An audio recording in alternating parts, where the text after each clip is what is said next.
fool me again. You can't fool me again.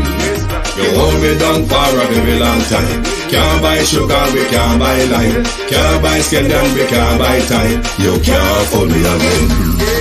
Can't fool me again. You can't fool me again. Hold me down for a very long time. Can't buy sugar, we can't buy lime. You touch up line and a resort to crime. You can't fool me again. What people do eat no money, what they at you, eat no at you. Covid money, miss we eat the yellow rat you. Use the youth, them money, waste my must have statue. Say me like a catch you, but they got in a figure you. Take the spit of money, God and say that is not you. One day the man above me look him, I got stop too much. It in the kitchen, some fly by like a patu. When singers and DJs and social media's coming at you. It burn me. 300% free. It burn me. Garbage pile of the day. It burn me. Give the teacher them raise. It burn me. I see corruption peace. It burn me. Mash down the people them house. It burn me. Every day appear arms out. It burn me. Appear money them a thief. It burn me. And them a sell out the beach. Can't fool me again. You can't fool me again. You hold me down for a very long time. Can't buy sugar, we can't buy lime. Can't buy skin and we can't buy time. You can't fool me again. Can't fool me again. You can't fool me again. You hold me down for a very long time. Can't buy sugar, we can't buy lime. You touch up line and a resort to crime. You can't fool me again. Come me say big up all the charities and all of the giver. Some a go like say them powerful, me no make a bigger. The 100 the promises, none of them not deliver. Cut up the youth, they rap and they down in a whatever. Member bold only and they lie them tell.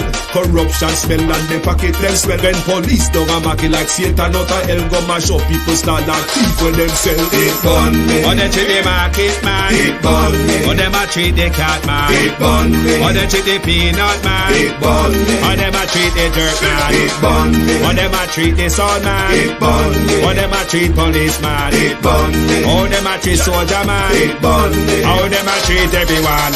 Can't fool me again. You can't fool me again. You hold me down for a very long time. Can't buy sugar, we can't buy lime. Can't buy skin and we can't buy time. You can't fool me again. Can't fool me again. You can't. Boom! I mean, I say a couple to the flex they represent for Win Global TV. So I say, you know the code in the Win Global TV is what fully blessed on 90 days. So I say, yeah man, to the fullest. Yeah man, make sure them log in to Win Global TV. So I say, check it out. So I say, one cup of flex. So I say, Win Global. When you watch you know, see them a plan up and a try to put them on it and we head. But man a live too long, them want Win Global fitted. To him juggle so smooth that them want him life for dread. I through the bank a light the break, but we ain't all about the bread. We open up on the ears and no listen when we said, cause we lyrics them so smooth like the linen on the bed. Them one with a fall, we living on the edge, I must say true, make this them. We in Global TV, we are 90, and 90. Who Jaja bless, say no man can curse. Give it the Range Rover, who drive years. Boom! We in Global TV, to the fullest one cup of excellence, see me? Good evening and welcome as usual. Give me a sound check to let me know that you're hearing me well.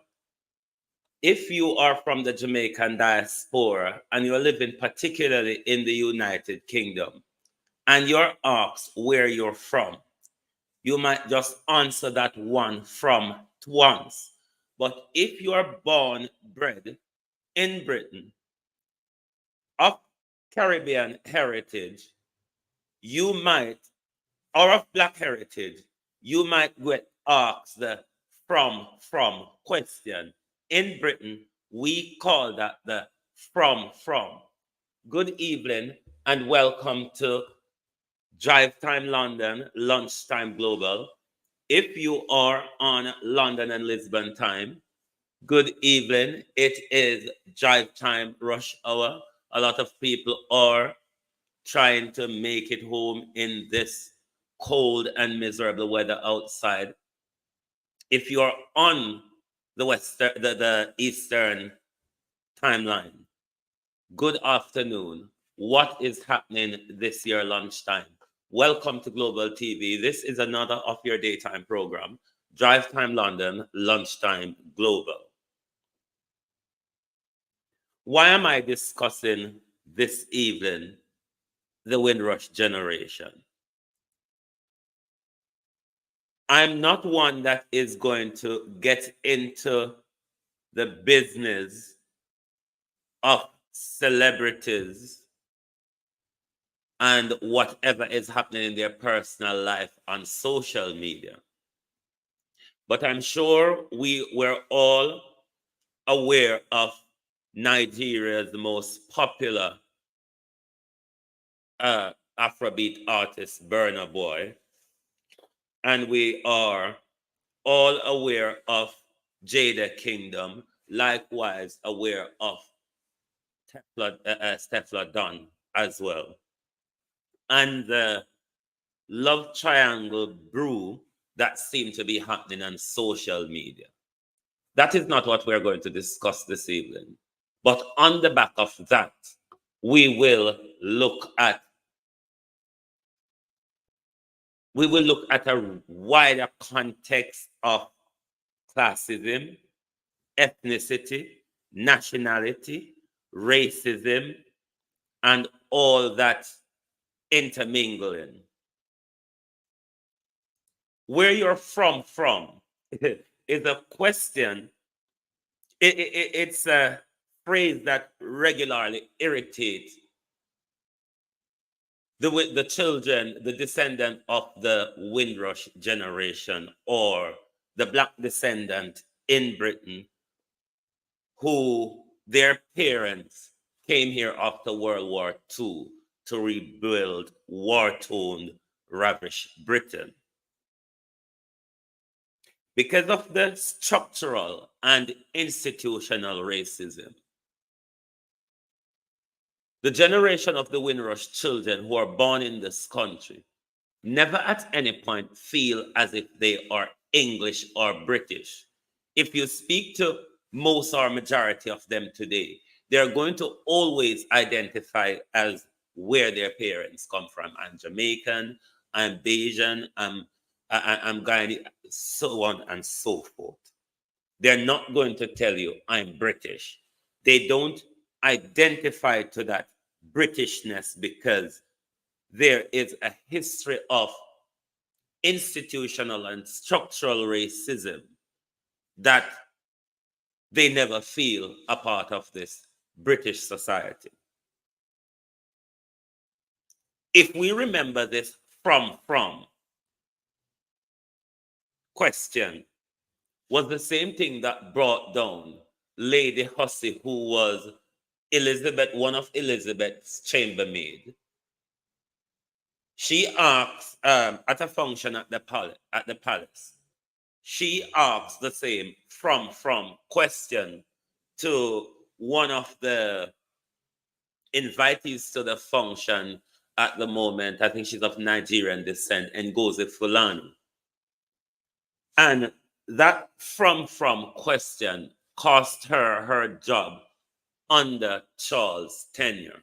I want to just pause a moment and say good evening to everyone in the chat. I really appreciate your support from day to day. Good evening to those on TikTok. Good evening to those on the X, on Twitch, on Facebook, on YouTube. Welcome to this another of your Drive Time London Lunchtime Global program.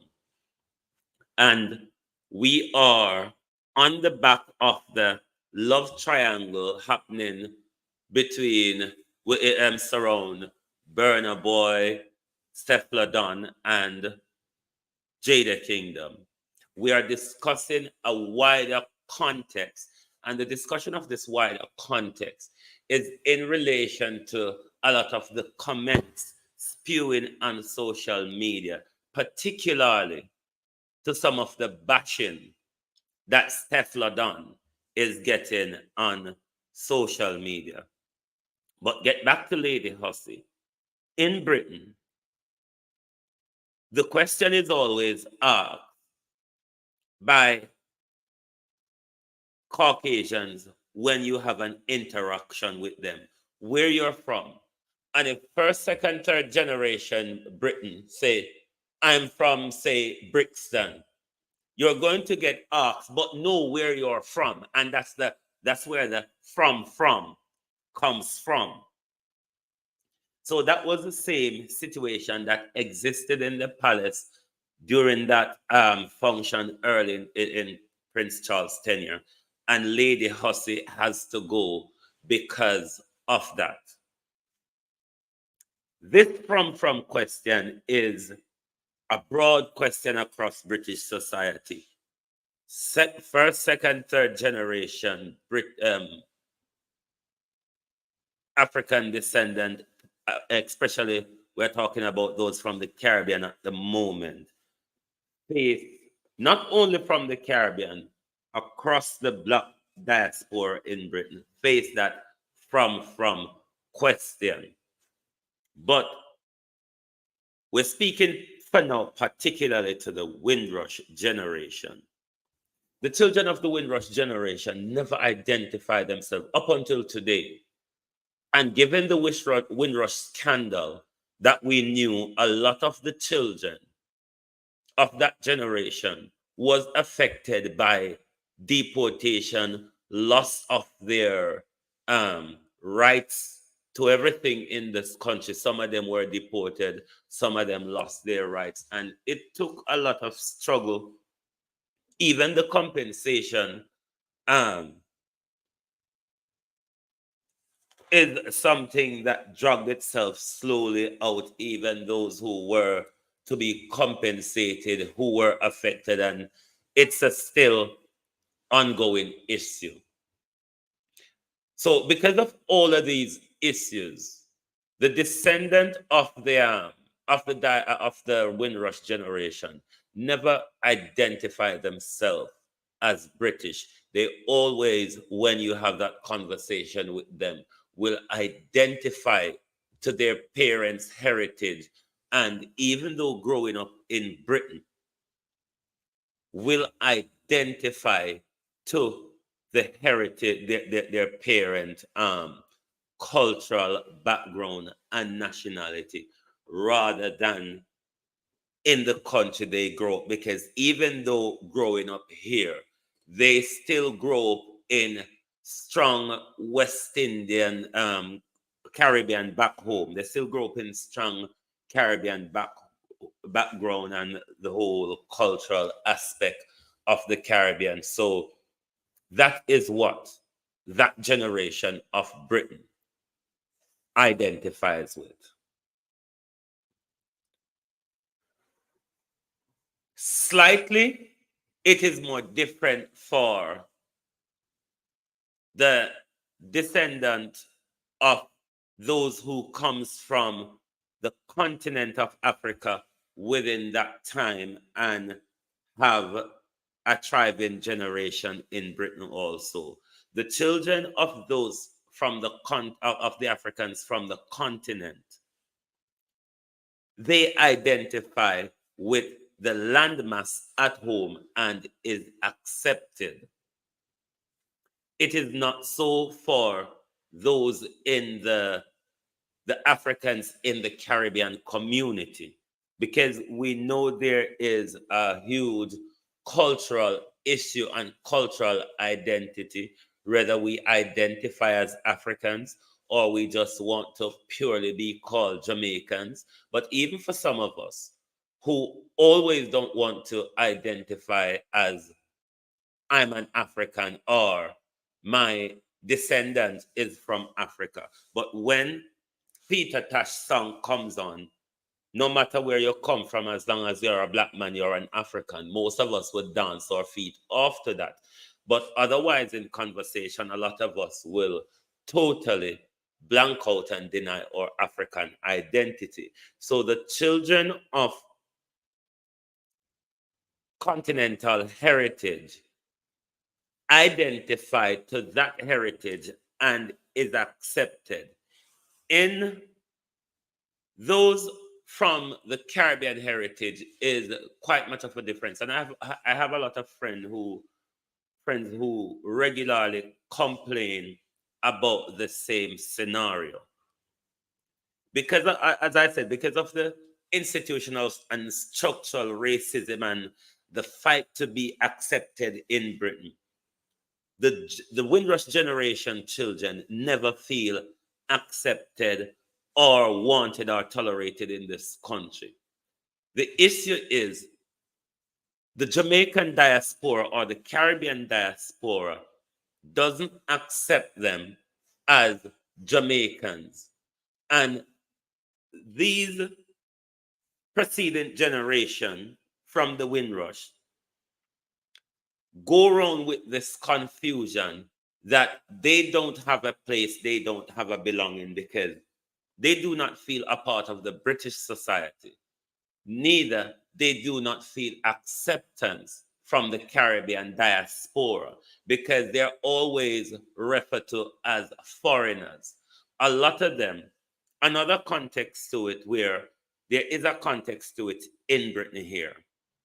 A child of mixed race heritage in the British structural racism, that child would be seen as black. Society just treats them as black. Throw in the Caucasian identity of them aside.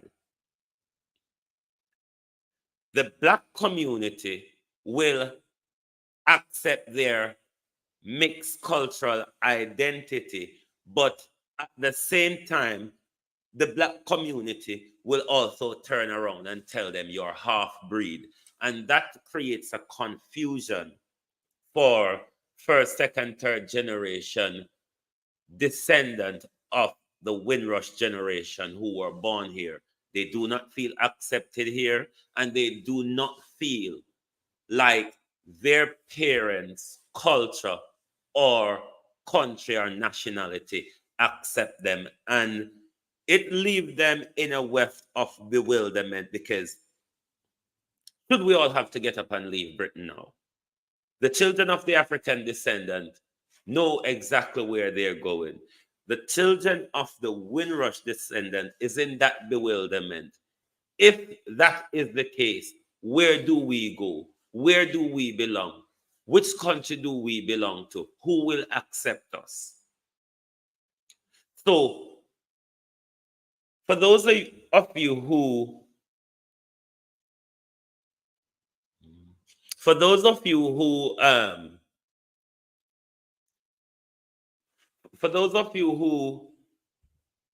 are following the entertainment world on social media, you would be aware of some of the comment that particularly Steffler Don have to grapple with, because you know when there is any feud on social media, the followers of both personalities would take over what is going on, and whoopsie daisy, it a social media will holler even when you don't know the person. That is a regular social media trend. When we were growing up in the 70s and 80s, that used to be called the wire side bangarang, where if something a pop off out this or over a neighbor, you draw closer to the wire side. Now this is the social media wire fence bangarang. But some of the comment that is being thrown out there at Tefla Don is that she is half-breed, she's not Jamaican. Bear in mind, one of her parents, her dad, is Jamaican. She half-breed, she not Jamaican, and all that sort. When are we going to come to a point where we look at how the children of the Windrush generation, let me just have a sip of my coffee, please.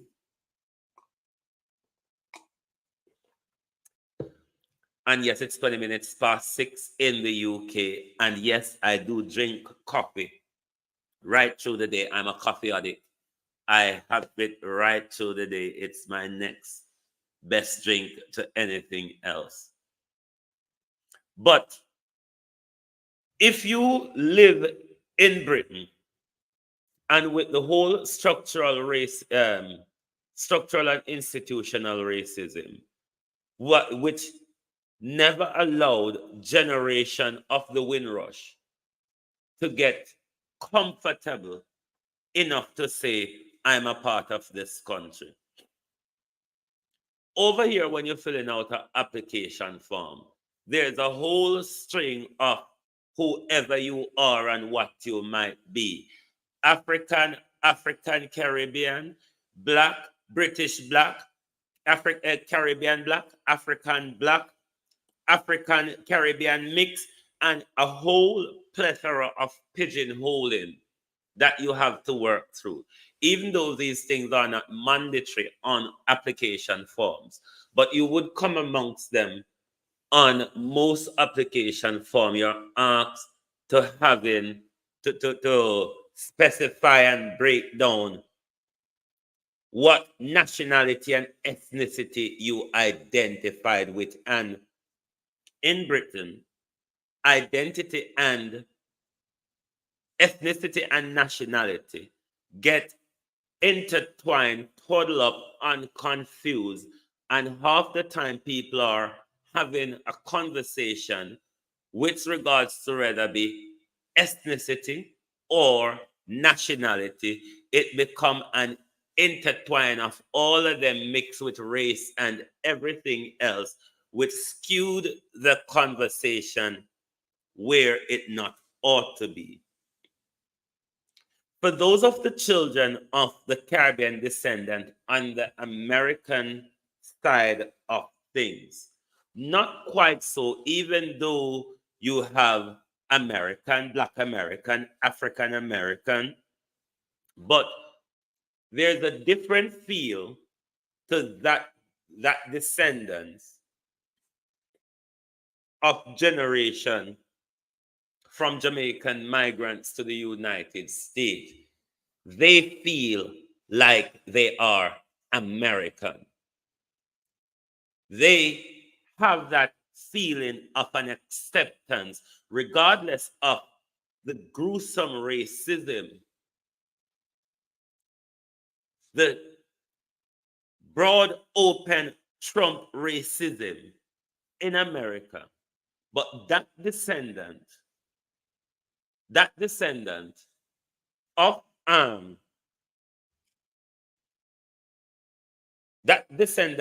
migrants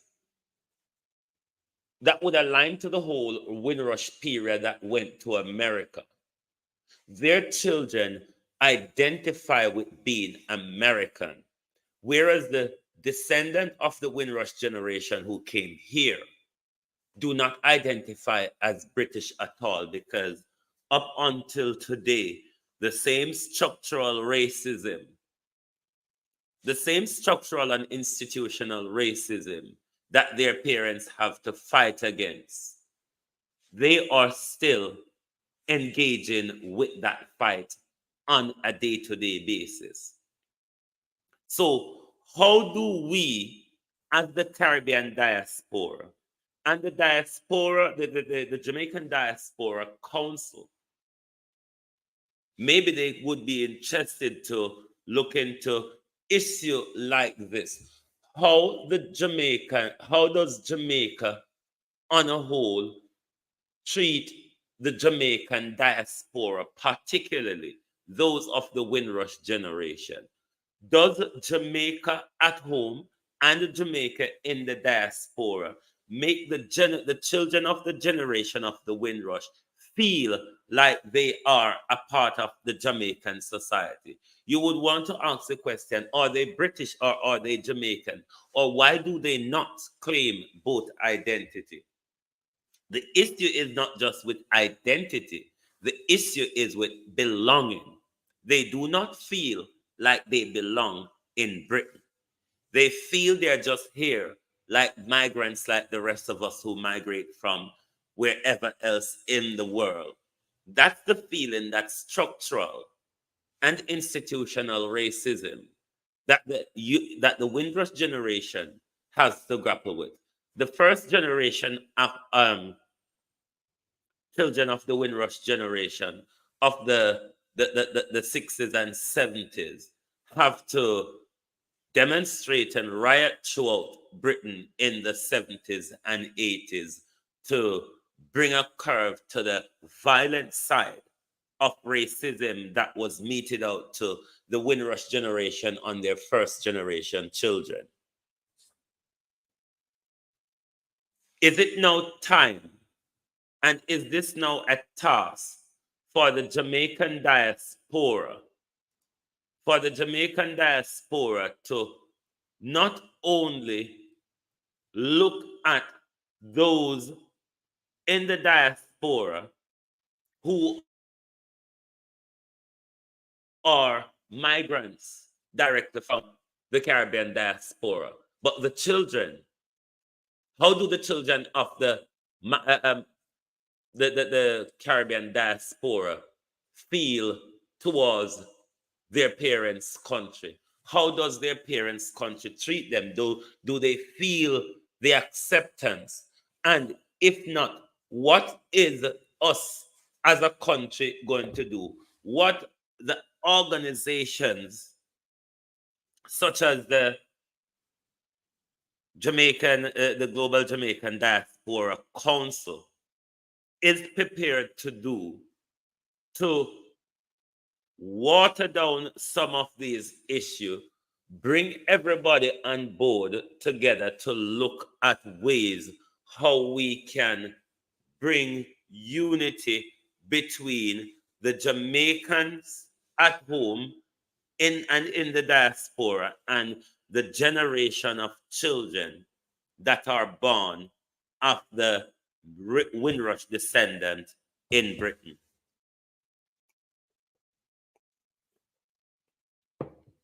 You must all be tired of me day by day ranting on. If you have a view on this issue that I'm discussing this evening, not particular feeding into the love triangle surrounding Burna Boy, but particularly to how children of the diaspora of the Windrush descendant feels in Britain, or feel that they've been treated in Britain. They don't feel like they belong here.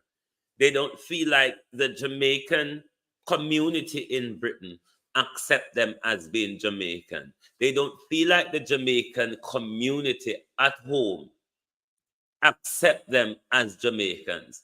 And that doesn't just happen only in the Jamaican structure.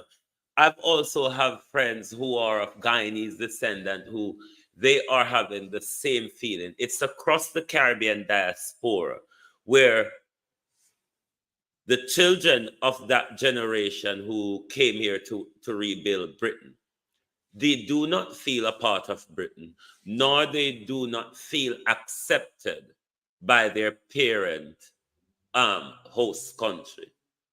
What is your opinion on this? What do you say?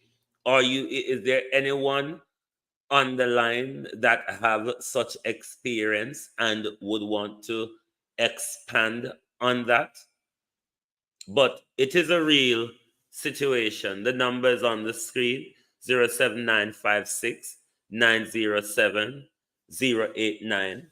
And if you're calling from outside the UK, it's +1144 7956 907 089.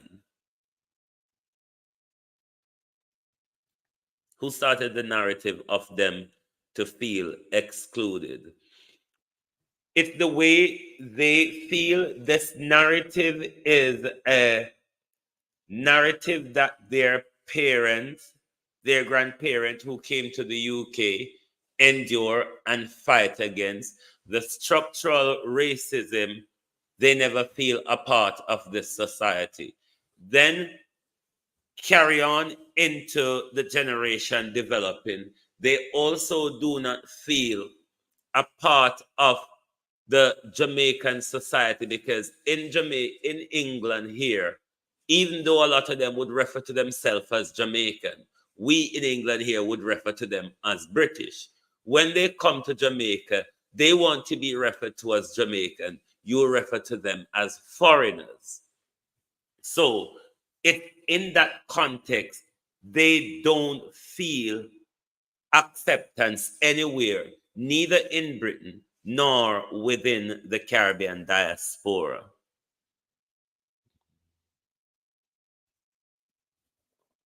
But if you have an opinion on that and you want to call, please do so. But that was my main focus for this evening, because in this love triangle between Burna Boy and Steffla Don and Jada Kingdom, a lot of the slurs been thrown around at Steffla Don is that she's half breed and she's not Jamaican. She does have Jamaican heritage, and a lot of the children who even one of their parents, whether be mom or dad, is Jamaican, they do identify as Jamaicans. So therefore, I think it's time we look at addressing that issue, because you have a generation of Black descendants in Britain who feel left out here or there. They don't feel accepted in Britain because being here every day, they have to grapple with racism, whether it be on the street, whether it's when you walk into a shop, whether it's when the police stop you, whether it's whatever you're doing, whether it's with your employer, whether if it's with the housing and local government, whether it's within the justice system, you're always grappling with racism, structural and institutional. So therefore, they never feel accepted into this British society, regardless of the racism in America. American, the descendant of Jamaicans or from the Caribbean in America, identify as American. Not so in Britain. They identify as their parent background. But then when get treated by the Caribbean community, they either get called half-breed, foreigners, get told they're not Jamaicans, and that leave them in a state of bewilderment where they feel they do not have any belonging anywhere. This is the conversation I wanted to advance this evening to highlight a plight of the children of the Windrush generation. They are even oppressed by those who should protect them, which is the Afro-Caribbean community. But they feel they've also been oppressed by the Afro-Caribbean community because they get told you're British, or they get told you're half-breed, or they get told, no, you're not Jamaican. So this was the conversation I want to advance and highlight this evening, in that we must be mindful of how we treat that generation of children of the Windrush generation who were born in Britain. They are seeking for acceptance and belonging.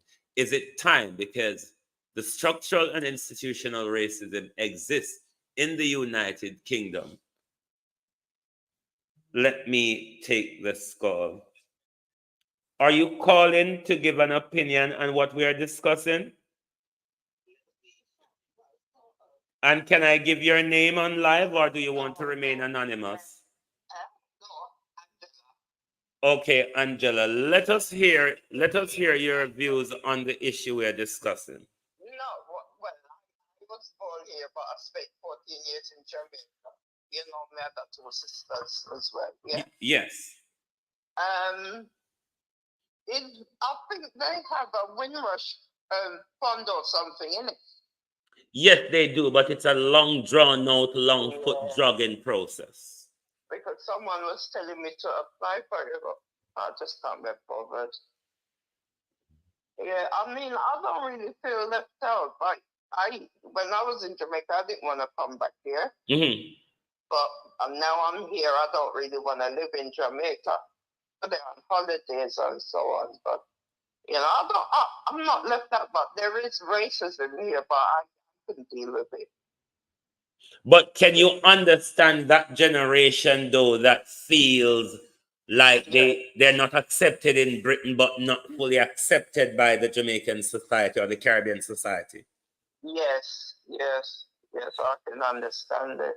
You know, sometimes you don't know whether you have to you don't know what to tell people whether you're Jamaican or you're British, because if you say you're born here, the Jamaicans are gonna say, well, you're not Jamaican.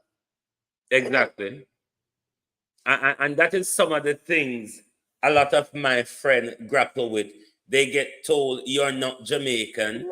They don't feel British.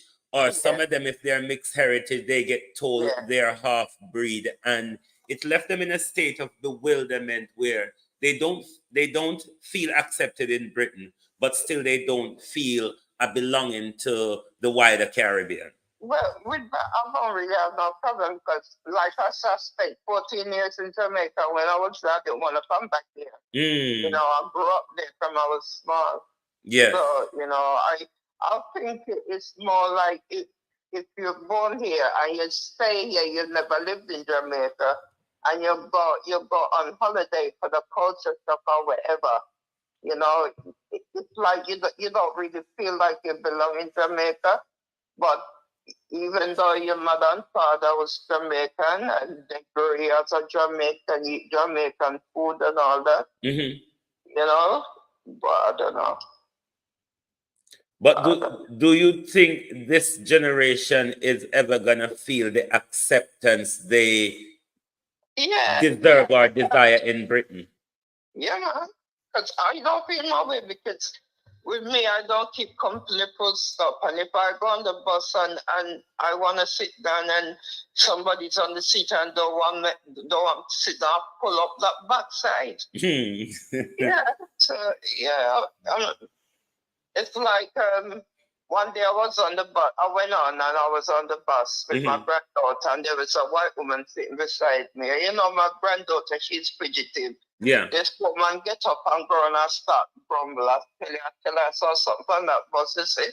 So I can deal with racism. So it doesn't bother me.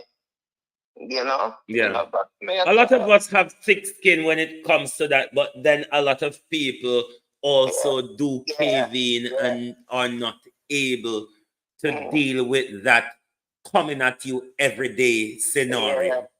No, well, I don't get it. Like I said, I don't keep friends, and I don't go out a lot. So when I do, I'm all right. I know how to care of myself. You know. That's true. That's true. But thank you for calling the program. Thank you for calling. All right, then, nice. All right. You take care. Bye. Thank you. If anyone else have any views, they can also call in to say what your views. If anyone is on the line who is in Britain and do have those experience with the British society, or for that matter with the Caribbean society and the acceptance that you think you should get from the Caribbean society but do not, call us and let us hear your views. The numbers are on screen: 07956 907 089. And if you're calling outside of the United Kingdom, it's +11 44 7956 907 089. That is the number to call if you have a view on the discussion of acceptance for the Windrush generation in Britain who do not feel that they are a part of the British society, nor do they feel like they have any acceptance from the Jamaican or Caribbean diaspora.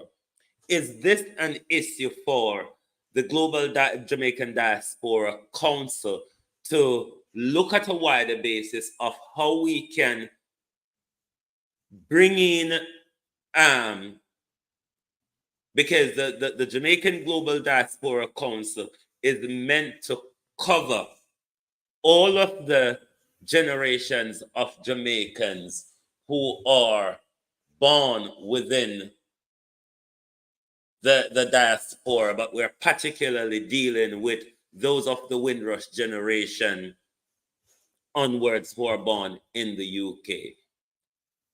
It is one of the issues that the Global Jamaican Diaspora Council should be looking at.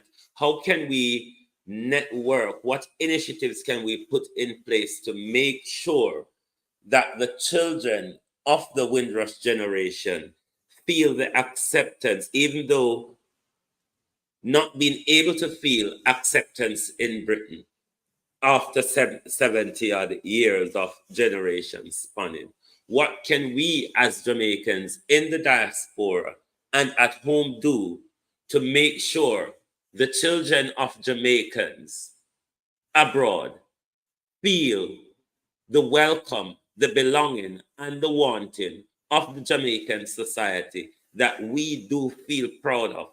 Everywhere we go, we can stand proud and declare our Jamaican heritage. Would you not want your children who are born in the global diaspora, particularly those of the Windrush generation born in Britain, do you not want them to have that feeling of belonging to that Jamaica that we all claim to love so much? If Britain don't want them, is it not time?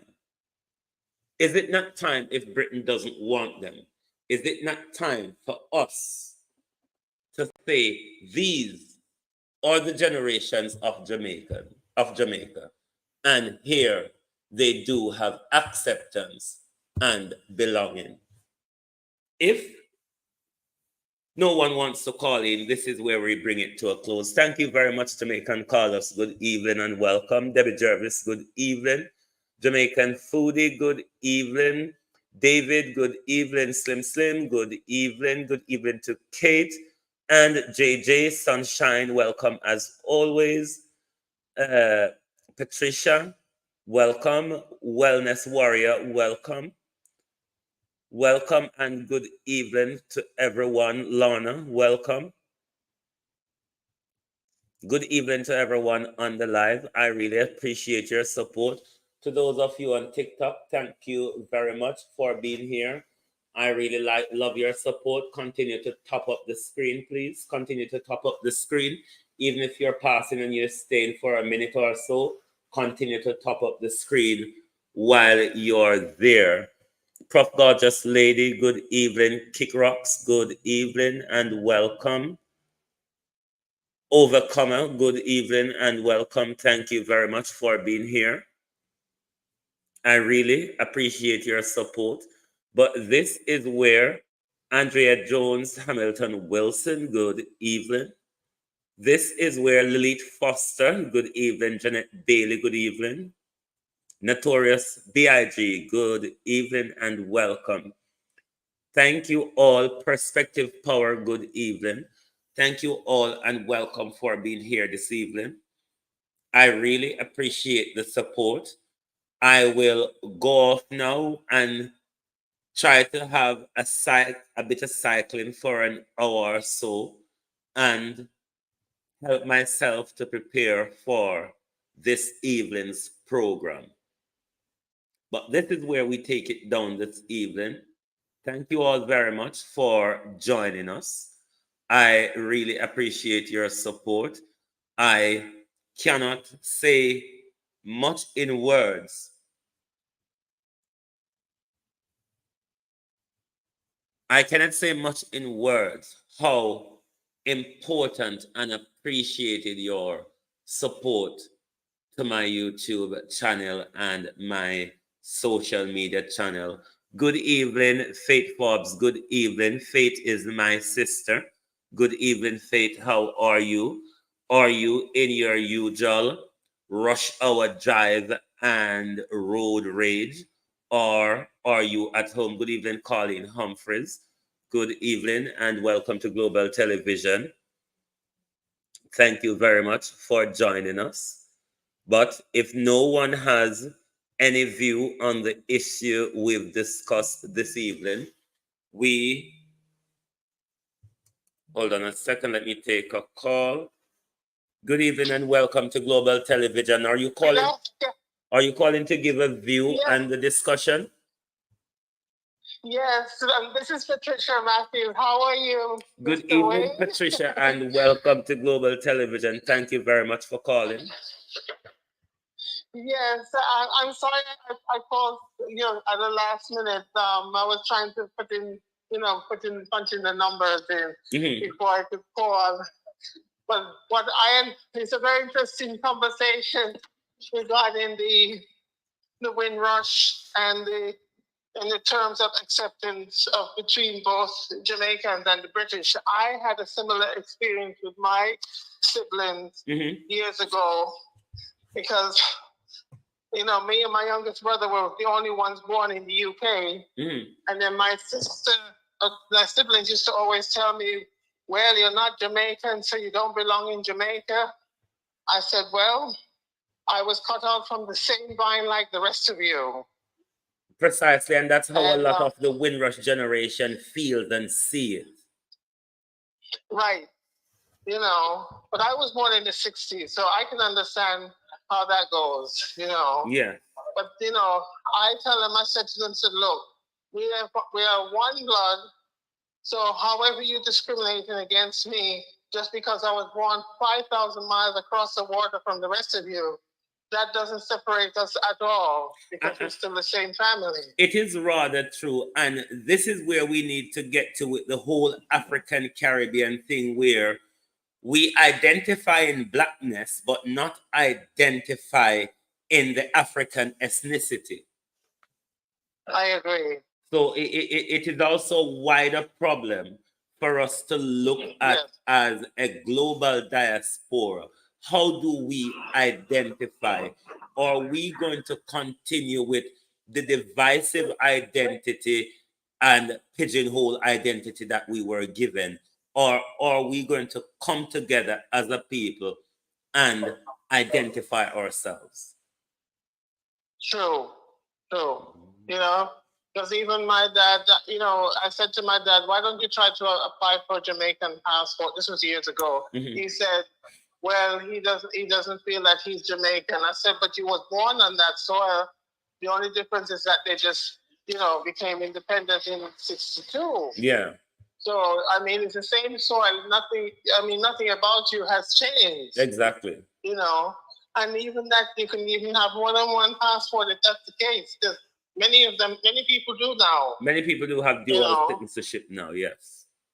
Yeah, my mom had two. My mom had Jamaican and British. Yeah. So I said, so what's the, They said, well, when I left Jamaica, we're still under the British. I said to him, look, you can't keep going on with that colonial mindset. You got to change that, That divisive mindset is holding us back. The things that we were given to divide us, that we continue to hold on to, it's still wide dividing factor between a lot of us. And that's what I told my siblings, the same thing. I said, you need to get rid of that mindset and stop picking on me just because I was born across the water. Yes. Because I never look at you as any different from me. Yes. Yes. Because even as a child, I used to, see divisions even among the Caribbean community. This one didn't like that one. between Jamaicans and Trinidad. I said to my mother, I said, why are we all fighting each other? We're all the same people, you know? Because of the pigeonhole identity that we were all given. You know? I couldn't figure that part. I couldn't figure that one out. But I'm just glad that the younger generation is changing from all that. And we've moved away from all of that. So, yes. But my sisters, they kind of like in that sort of mindset. But I just leave them alone and just move on because I have no time for nonsense. True. No time for nonsense. But it's a very interesting topic, and I really enjoyed it. I didn't mean to hold you up like this because he was about to come to a close. That's fine. That's fine. The calls are encouraging. Yes, yeah. Thank you very much. Sorry, go on. I knew another person from Trinidad went through the same thing. He didn't feel that he was born in Trinidad also. So I told him the same thing. You were born on that soil, and nothing's going to change that. Yes, that feeling is right across the Caribbean because I've got friends of Guyanese descendants and Bajan descendants who have the same feel of they do not feel accepted here, neither do they feel wanted by their parents' country. And that's the same thing why Julius Malema is trying to tell our rest of our brothers and sisters even on the African continent to drop the mindset because he wants Africa and the diaspora to become one. Speaking of Julius Malema, I'm really keeping my eyes out on what's happened next and what will happen next month in the South African election because I do feel very hopeful for Julius Malema, and a victory for Julius Malema will bring changes not just only in Africa, across the African diaspora. Yes, because they want the Caribbean, all the Caribbean islands to be part of the sixth region. The sixth region, correct. Yeah. So I'm looking forward to that. This way if we want to go across to the continent, we don't have to worry about visas anymore. We just have one passport. Exactly. Yeah. Exactly. I look forward to that. Me, myself, too. Yes. It's nice talking to you. Okay, thank you very much for calling. Thank you very much. Yes. I really appreciate it. Thank you. You're welcome. And I also have to thank this Debbie Jervis for reminding me of this channel too, so I could jump on. Yes, Debbie Jervis is a great support, and I thank her very much for her ongoing support. And thank you very much for your call. Do please subscribe if you have not and hit your button so you can always get the notification when we go live. Thank you so much. Thank you very much. Have a blessed day. Have a good evening. You too. Take care. Welcome. Bye. Yes, there you have it. Is there anyone else out there who has a view or an experience? If not, this is where we bring it to a close this evening. Thank you very much, Overcomer. Thank you very much. This is where we bring it to a close this evening because we definitely want to come back on 11 o'clock for our people's point of view. So thank you very much for being here with us on Drive Time London, Lunchtime Global. We really appreciate you, as I cannot say it enough. Thank you, and we will see you at 11 p.m. UK time, 6 p.m. Eastern time. Thank you, and good evening from a cold London. This was your Drive Time London, Lunchtime Global. Good evening.